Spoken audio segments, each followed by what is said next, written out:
Welcome everyone to episode 78 of Just Joshing. Finally, we will have Beth Wagner on the show. It took me a while, but I found all these lost conversations that I've been looking for the last couple weeks. It's here. It's ready to go.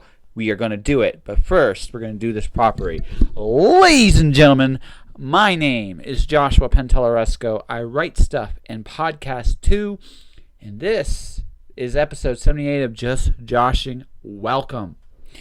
Since you're here, this has been an interesting week. My second book in 3 months is nearly written. The Cloud Diver is literally at the end. I am at the end of it. As soon as this is done, I'm going to be going right back into it because I am really close to finishing, and I got so many other fish to fry this year. It's not even funny. So I'm going to get to that, but first I'm going to talk about a few things here. First off, I've already written 2 books in like last 3 months. I'm actually really impressed with the production I've already done this year. I'm not going to toot myself too hard because I've still got a lot of work to go. I got a lot of goals this year. But I was talking to a friend of mine, and we were talking about like goals, and we're talking about value. You know, the value of doing something is ultimately why we do anything. I have a day job, and I do the day job because I value food. I value paying my bills. I do those things on a regular basis because they're important. Doing the podcast, like I said, I just got on iTunes. This is like the 4th episode that's going to be on iTunes, and I have some goals here for the podcast. I'm adding some goals. So I get average 50 to 100 views a week on the podcast. I want to get to 1,000 views a week. Every 2 episodes, 1,000 views. That seems like a fun goal, and I think I can do it. So, if you do me a favor, if you are listening to this, my phone is evil. If you are listening to this, tell your friends about the show. You can subscribe on iTunes. You can very soon subscribe on Google Play. And, like I said, this has been a wild, wacky time, and we have to make some things happen here, and I'm trying to make some things happen here, and it's going to be cool and fun. But I want to talk about Beth real quick. Beth is amazing. She is a one-woman rock star, comic book artist extraordinaire, and without a doubt, one of the coolest people I know. And it's been a pleasure to have her come back on the show. I lost the first conversation, so she came back for the second conversation, and it's a pretty good one if I say so myself. But you don't need to believe me. You can just listen to the conversation yourself. We're going to get right to it after this. Called A Familiar Story Told in a Brand New Way, The Watcher is about a slave boy who kills his dragon masters and goes into a post-apocalyptic wasteland, discovering that there's more to life than being a slave. The Watcher is book 1 of the Watcher saga, which has book 2, Storm Dancer, and the concluding saga, The Wandering God, will be out later this year. It is available at mirrorworldbooks.com, amazon.com.ca, Barnes & Noble, Chapters Indigo, and any other online bookstore you can think of. Ready. There we go. I can hear you. Can you hear me? I can hear you. Yay! There we are. Yeah. So this is how this is going to work. I am using a recording device that's recording my tablet. So I don't know how good this is going to be exactly, but figure we could give it a shot. It's going to be a little bit before this airs because, well, I have to wait for my new computer to show up. So my computer died. It died. Yeah. So you did. It's dead? It really died? It died. The one beep. I looked up the Alienware code for a beep. Like one long beep. And it basically said, when you get only one beep like that, you have a BIOS ROM failure. And that means, and I looked that up and it was like, oh, I can't fix that. Yes. No. Well, couldn't you get new ROM? Well, it's a 7-year-old computer. So I don't know if never mind. Yeah, it might not be. It's not impossible, but at this point it actually might be just cheaper to get the new one. So I have a tablet, I can do some work that way, like we're doing here. I just can't do group conversations on Skype, and I'm just, rescheduling with people as needed. So, yeah, it's the way it goes. It's life, liberty in the pursuit of stuff. I understand. Yes. So, how was your Magic game? Yeah, it's having fun. Did you smash people, or were you just smashing the computer? Smash computer, went to sleep. It was, yeah. It's rare that I actually win. It's not my strategies, it's just the way the game goes. I like to play Magic, but I'm also very stubborn. Yes. So There's nothing wrong with that. There's nothing wrong with that. Yeah. No, I'm very good at the game, or I should say I was very good at the game. It's been a while since I played. But yesterday I ended up going to a game shop because my buddy was there and I was going to play Commander with him because I haven't done it in a while. And so they're holding a standard tournament, and I basically picked up a starter deck and played people. It was okay. I got my butt handed to me all 3 times, but it's okay. I mean, I didn't build the deck. It was a starter deck, right? If I had built the deck, it would have been good. But well, if you built the deck and lost, you would have felt a lot more invested in it than you would when you just have a deck that's already pre-built. Oh yeah, I mean, I was definitely part of it. Part of it was just, I was doing the store a favor more than anything else, and. So, and I also pulled the most expensive card out of you get a bonus pack when you play this. So I a bonus pack, I pulled a $60 rare. I'm like, I guess I win. Like you do. Yeah, so it's all good. I am recording this as of right now, so just so you know, so anything incriminating you will say on here has been recorded. I will use it in some nefarious means, probably on a podcast, probably. So hopefully. All right, so I can't even remember what we talked about last time. I was looking up your, it's funny because the corruption of your conversation. I emailed a couple people today, let them know that they're still corrupted and stuff. It was like it was a precursor to the death of my computer, I guess. So it was like, so I had to rearrange a conversation and stuff, and yeah, I'm gonna be podcasting a lot more this month than I planned. So it's the way it goes. So what are you working on? I am Beth, corruptor of hard drives. Yes. Yeah, corruptor of hard drives. Maybe me. Yeah, you should put that in your bio. Beth Wagner, corruptor of hard drives. So I'll add that on. Writer, comic creator, and corruptor of hard drives. That's right. That's her day job, and just actually put that give an asterisk, do a Terry Pratchett thing, like a note at the bottom of the thing. This is her day job. She goes in, corrupts hard drive, goes home. Gets paid in ice cream and booze. Yeah. Well, see, last time we were talking about I was working on Sam Hawk. That was my second last book of the year, and now I'm just finishing up Isaac's run for the year as well. Nice. I'm actually working on the last page as we speak. That one's my little parody tribute to Blade Runner. Nice. Yeah. Yeah, it's fun. It's a lot of. I like to look at sci-fi art from the 40s and up through the 70s, and it kind of gives me an excuse to do that. Well, I love the old sci-fi stuff. I mean, I used to own a collection of the old dime novel covers and stuff like that, right? And it's like, that stuff's amazing. You just sit there and walk. It's like, these are nowhere near what they would be today, but for their time, they were cutting edge, and a lot of people still love that style to this day. So, I mean, if you're gonna make fun of something, you might as well go with the classic stuff. Yeah, well, that's the thing. I mean, it's not really making fun of. It's more like I said, it's parody, but it's kind of like its own thing as well.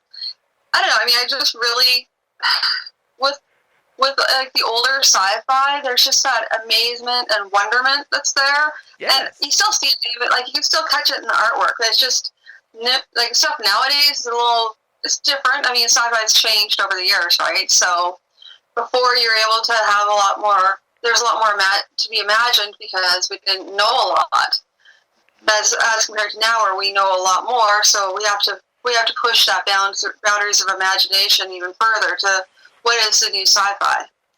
Well, I'm of two minds on that one. See, on the one hand, we do know a lot more. We play with a lot more stuff. So some of the magic is gone in that sense. But also because we know more, I don't know, maybe this is just me. The older I get, the more I realize how little I know about things. The more I know, the more less I know. It seems. It's like I just realized that. I almost feel that it's that way with the universe too. I mean, we are answering questions today that we've been asking for a long, long time, but I just think more questions would pop up, and I think that wonder could come back by going to the next level with those questions. I don't know. Maybe I'm just an optimist there, but just hard science is also a lot more in depth today too. If you read something by David Brin, right? He'll go into details, diagrams. He'll go into and the explanation's really, really cool and good. And this is the downside of doing a Skype chat like this. Is since I'm on a tablet, many of my other apps will occasionally go off because I'm popular and stuff. So, so ladies and gentlemen, if you hear beeps and random beeps and stuff like that, it is because my Facebook Messenger likes being popular, and because it likes being popular, yeah. So, computer winning. The computer is winning. I know. It's fur. I got to intimidate my tablet with fear. You be good, or else. No, it's more like Superman. Oh, which Superman was that? Superman 3, I think it was, where like the lady gets thrown into the supercomputer and she gets like turned into a machine. It's like that. Totally. So I'll become a board. That was terrifying part of the Superman. Ugh. Oh, I love Superman as a character, but that movie is terrible. It was scary as a kid when she turns into that robot thing. It was terrifying. That was terrifying. Like, it makes people wonder why you're afraid of computers because, yeah. If you like touch the computer and all of a sudden it was able to like turn you into a machine, very scary. Oh, it would be. I mean, it's going to be interesting what we see in the future with technology and stuff because technology is moving at a really accelerated pace. It's almost like it's taking a life of its own. How we're going to keep up with it in about 20 years is going to be an interesting question. So, who knows? Well, I was actually thinking about that recently too. But my thought is that I think that technology is being released because we don't have access to all the technology available, and I think there's a reason for that. I think what it is there's plateaus where general society has to be able to get before we're able to access the rest of it, because we have to go with is average Joe going to be able to operate this? You think back to the 80s where average Joe could not program his VCR, and now we have now it's beyond that, and we're into average Joe. Can he operate the on and off switches for his computer monitoring system, which turns off and on everything in his house when he comes home from work? Because there are automated systems now where they do that. Yeah, absolutely. But there's two sides of it. Then there's the flip side. I do a podcast in my room. I have a microphone, I have a computer, and I have this handy little quick and dirty program called Audacity, and I can now broadcast like everybody else. And people are starting to listen to my broadcast, which is a frightening thought. Maybe I got these cult of people that encourage them to read and stuff. I mean, that's the goal. That is one of the goals of the podcast. And, but, we've come a long way, and people are doing so many different things, right? It's amazing what can come from someone's basement. I mean, that sounds like such like a weird thing, but the tools available now, and the number of people with different ideas today. It's an interesting time. It really, really is. So, I agree. I think it's amazing what someone can do in the comfort of their own home. I mean, for me, I do everything shy of actual physically printing books, and if I had the wherewithal, I could technically do that too. So, I mean, yeah, it's amazing to be able to say, yeah, I could do that. I could actually go from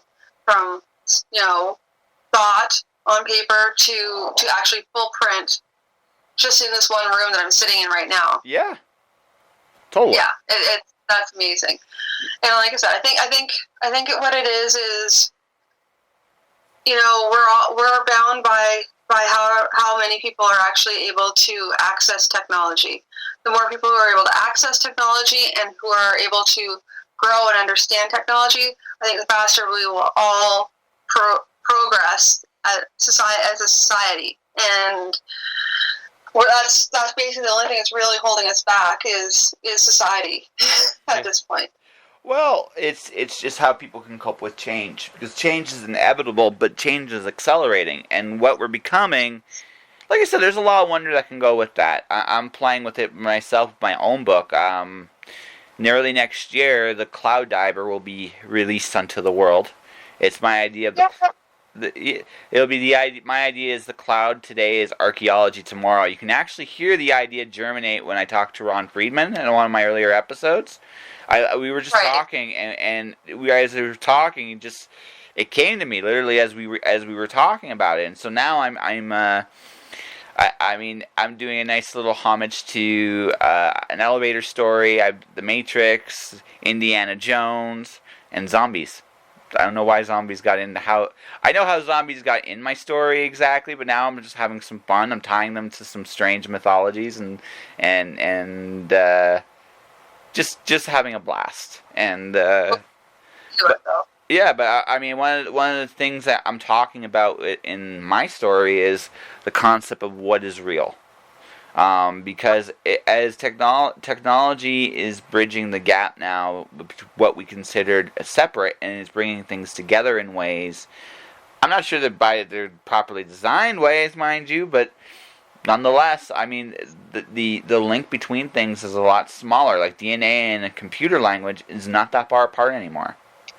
So that's true. So I mean, that's where we're at.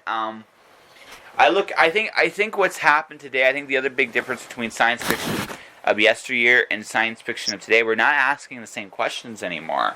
Our concerns are not the same. I look at the fact that back then, I like older science fiction myself. I prefer it to the more modern stuff. That isn't to say that some of the modern stuff isn't good. I mentioned David Brin, but I love, like, Rob Sawyer's really good. I enjoy his stuff. He's actually a homage to some of the older stuff. But I also like some of the more creative stuff, like Illuminae from Christoph and Kaufman. China Miéville is interesting reading too. But I think the science fiction at its core, in my opinion, it's about exploring ideas, and that, like, just ideas of what if this happens, how would people deal with it. And how do our morals, how do our freedoms, what kind of impact? And the older stuff deals with that a lot more than the more modern stuff does. Here's the thing, though. I think that that's the other thing, is that science fiction can also be very subversive in its nature as well. Yep. And I think, especially with the upcoming, like, political landscape that's going on right now worldwide, I think we're going to see a movement back towards similar explorations, similar types of science fiction that we saw in the early, like, in the 30s and 40s. I think we're going to find, like, wouldn't surprise me. not necessarily exactly the same ideas, like not really like the same technologies, but I think we're going to see more of societal and sociological science fiction, and how the human is being affected by said thing. You know, like how mankind is being affected by certain external forces that they can't control. I think we're going to see more of that again. Because from what I can tell, it feels like science fiction kind of works in tandem with how people are reacting to their environment, and I think that we're going to be seeing a lot of similar things going on with that. Well, and hopefully it will, because that'd be interesting. I like that older style, and I miss it. I'm not gonna lie, I do miss it a little bit, but it is what it is. I should ask this, since you did homage to 1970s science fiction or parody or and its own thing with your story. What are your comic book influences? I'm just curious. Fine, I have like a wide range of them. I started off with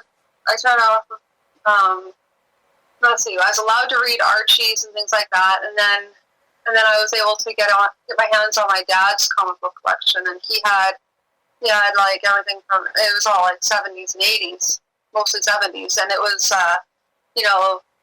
mostly Marvel, actually pretty much all Marvel, and it was Avengers, Fantastic Four, Spider-Man, and these are all the ones done by Romita, and there's some Kirby in there as well. So those are kind of my influences comic book wise. A lot of the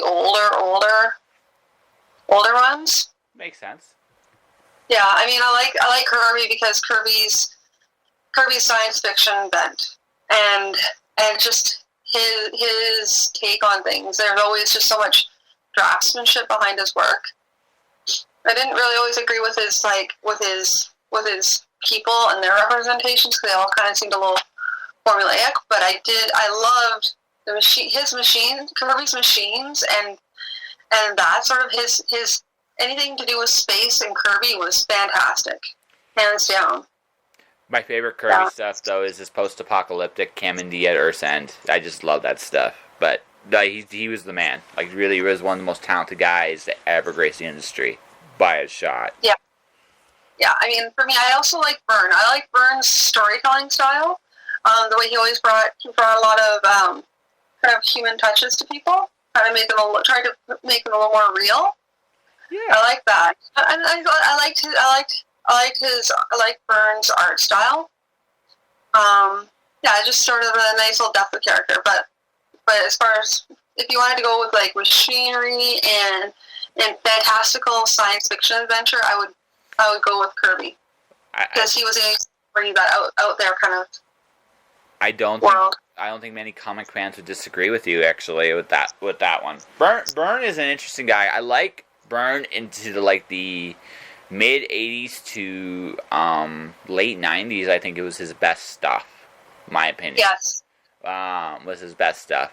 He still does stuff here and there, but it's not quite the same anymore. And again, it's a development. It's a process too. I mean, you change as an artist, and what he valued back then, he doesn't value the same way anymore, and that's his prerogative, really, more than anything else. And so when I read his stuff, I always take that kind of to mind.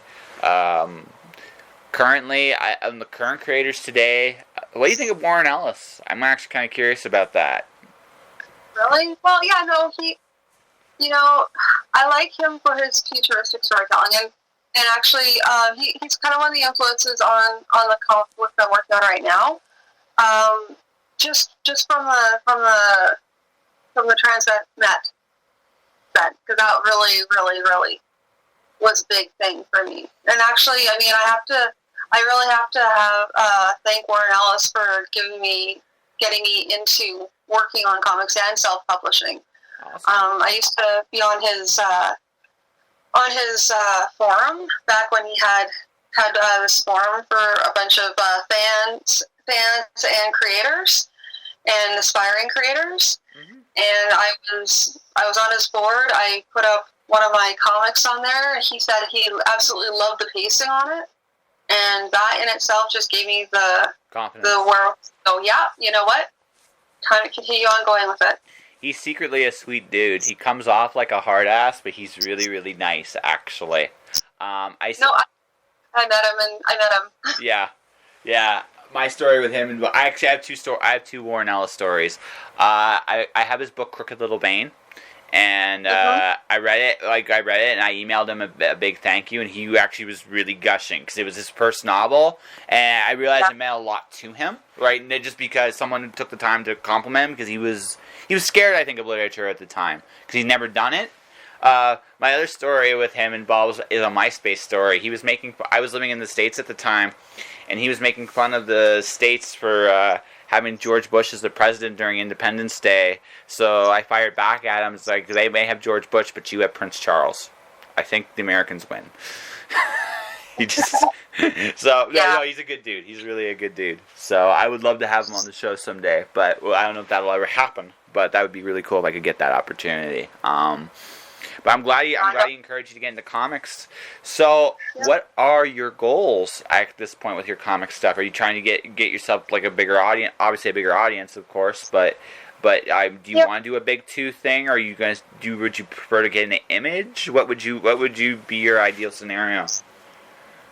Well, that's the thing. I mean, when I started out the thing, I thought eventually I would want to go to Image or Pony or something like that. But as I've been doing my own thing, longer and longer I do my own thing, the more I kind of really enjoy just being able to put out my books and put it out on my own schedule. I like being able to. I feel like I have more freedom being able to do my own work. I just mostly my control. I have too much control issues, although I am not adverse to going with anthologies. I have put out some anthology pieces with, for example, Fears and Fables is the first book that came out. I was part of that as well. Nice. So, anthologies are fine when I have work that's already available and ready to go. But I don't know. I really, really like working on my own pace and getting my own work done, rather than having to give up some of the creative control. Yep. Hello, is it still there? Yeah, good. Yeah, all right, no, just making sure. I'm making sure. I just did that. I'm just trying to adjust, just in case something happened there. It's like, I lost you. No, but no. So you're gonna have your own, do you have your own imprint name for your stuff? Yeah, my comics are under Moongate Studios. Okay. Yeah, it's an imprint that's actually been around now for going on 10 years. Hey, congratulations! You should do an anniversary special next year. I know, I really should. I'm thinking of actually putting together a best of.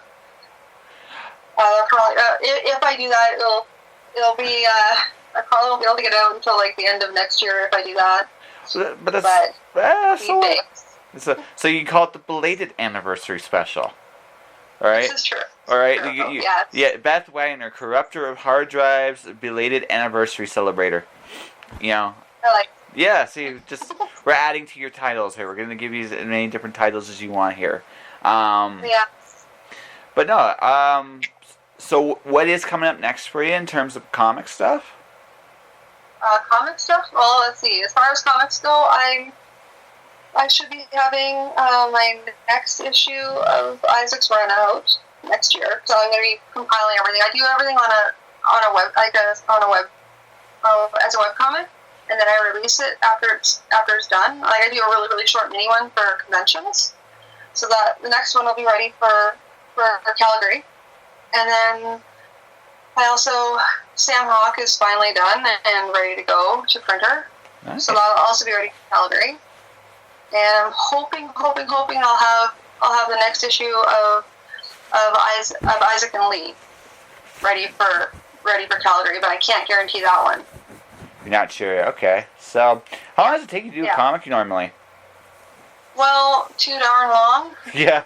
It depends. I mean, I can get most of them done with it. Usually average about 2 to 3 months from script to actual print. That's not bad. So, that's not bad. Yeah. And then right now I'm also balancing my time with comics and also publishing a bunch of my dad's books, so that's the other aspect that I have to try and balance, and hopefully his book will be ready for Calgary as well, the hard copy. So by publish, are you editing, putting out doing the actual grunt work there, or are you are you co-writing? No, I'm editing and rewriting and everythinging. And everythinging. That's a technical term. It is everythinging. Everythinging. Okay, so this conversation, you realize when I do the bio for this conversation, you'll say Beth Wagner, right? Beth Wagner, corrupter of hard drives, doing how'd you actually say it? Everythingy? Everythinging. Everythinging. So ING. Doing of the everythinging. I'm going to probably steal that in a book. If I do, I'll give you an acknowledgement. Is that a deal? Thank you. Yes. Okay, done. Beth Wagner for teaching me that everythinging is a word. It is. And should you be self-publishing, you will understand the everythinging that is everythinging. I have done the self-publishing, so I do understand the everythinging that is everythinging. So, do you enjoy that as much as you do the comic stuff, or is it or has this been kind of like a learning thing for you for your own stuff down the road, if you ever go into a more prose direction?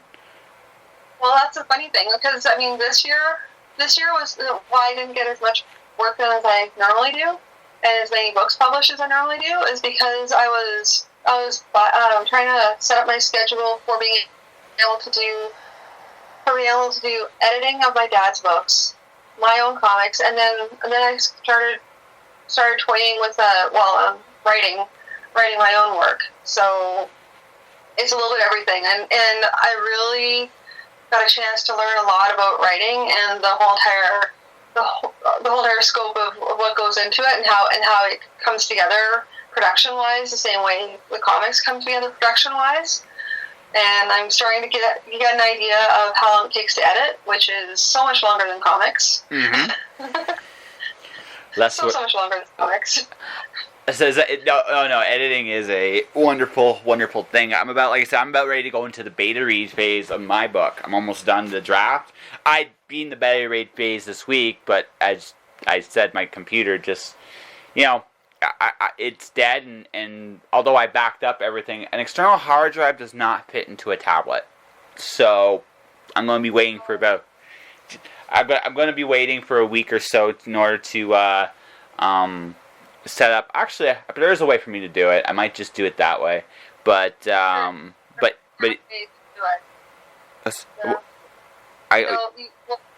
ever heard of the 128 gig SD drive? Oh, I have one of those bad. Oh, and not for the tablet, but I have my external hard drive is a terabyte, like a big giant terabyte of data. It's just, but they have one for tablets too. Well, yeah, the little 128 gig SD card, yeah. Nice. I use it for. I'll have to. Okay, I'll let you talk because I'm getting in the way here. So, but okay. Well, I live and die by the 128 gigs because I can't. Especially with artwork and stuff like that, I can't go small with holding on to things. No. Even my tablet, I have comics on there, so I have to have lots of space for lots of art and things like that. So, that is an interesting down thought. So, do you work more on your main computer, or do you work on your tablet now, or is it kind of a bit of both? Well, I'm not. My tablet's not that. Tablet is only for photo reference right now because it's not big enough. It's not what I need for a tablet. Although I want to go that way. It's either that or Cintiq style. Yep. All my friends have one, and I feel bad because all I have is my landing pad of a Wacom. Oh, I have the 9x12s. I have a 9x12 Wacom tablet. Yep. And right before they went to the Cintiqs. Yes. So, in the past, still. Nice. Well, no, I mean, you gotta do what works for you, right? So. Yeah, what works for me probably would be either an iPad Pro with a pencil or or a Cintiq, either or. And if anyone wants to buy me one of those, more than welcome. You would love them forever. Yeah. And you wouldn't corrupt their you wouldn't here at Wingate Studios. And you wouldn't corrupt their hard drives. So, oh. All right, so say done. Off your hard drive if you get me a Cintiq. Yeah, all right. Nice. That's right, folks. She does everything. So, but that's good. Good luck with the pros. It's a different language. It's a little bit of it's storytelling is ultimately the same thing. I've been finding as I keep playing with the different mediums, but every medium has their challenge. Like there's a lot more words in a prose book story than there is in a comic book, even with the script. So. No, it's true. No, it's true. What I'm finding though, and what's kind of nice is because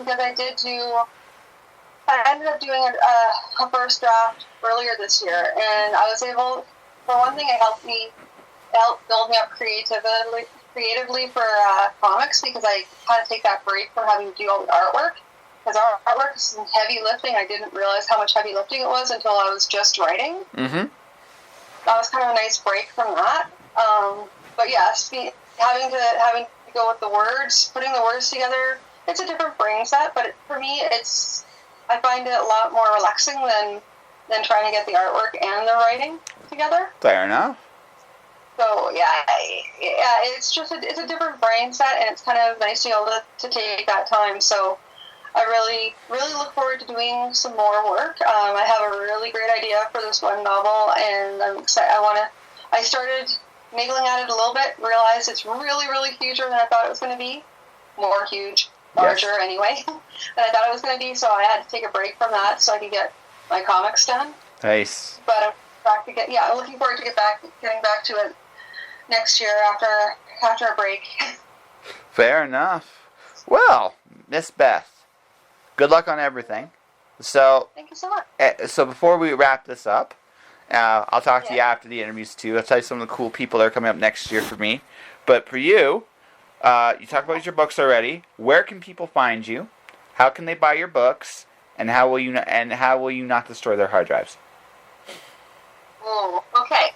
Let's see. So you can find my books. Well, it depends on where you're at, because you can find my books at Warp 2 Graphics in Edmonton. They're at most of the locations. So it's Happy Harbor. Let's see here. And you can find me online, bethwagner.wordpress.com. That's the easiest one to find me. And how I will not corrupt your hard drive is buy my books, buy them all, buy them often. If you need to, you can also there's also a link on my website for my online store, so you can access that way as well. Or you can go to Amazon for my Isaac and Lee trade paperback, the first edition. Fair enough. One last thing. Do you do Instagram? Always. Okay, so what's your Instagram so people can find you there? I'm trying to see, because I just signed back up to it again, so let me take a look at it. I can't remember what my profile is. Hold on here. See, I'm making you work. I know. No, and I'm trying to... Okay, come on, person.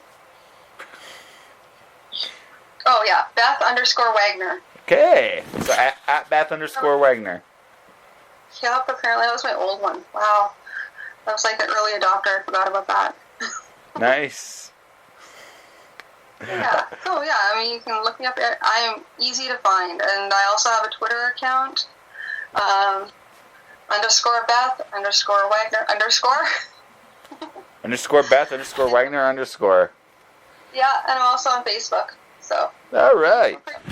Yeah, on Facebook, and I'm also on Google Plus as well. Oh. Sort of. Okay. So she's sort of on Google Plus. She is on Twitter. She is on Instagram. All right.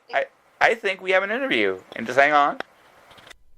And there you have Beth Wagner. I want to thank her very, very much for being a part of this show. And I'm going to just close it right here. I got a book to finish.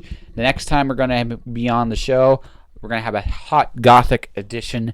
My My next guest is Axel Howerton, and it was a lot of fun to talk to him too, and that's a pretty deep conversation.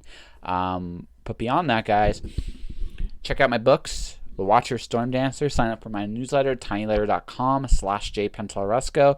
Tell people about the show. Buy my merch. I gotta actually do a merch commercial at some point real soon. But beyond all that, whatever you're doing, whatever you're going for, whatever motivates you to be awesome, stay inspired and do it, okay? Talk to you soon. Josh.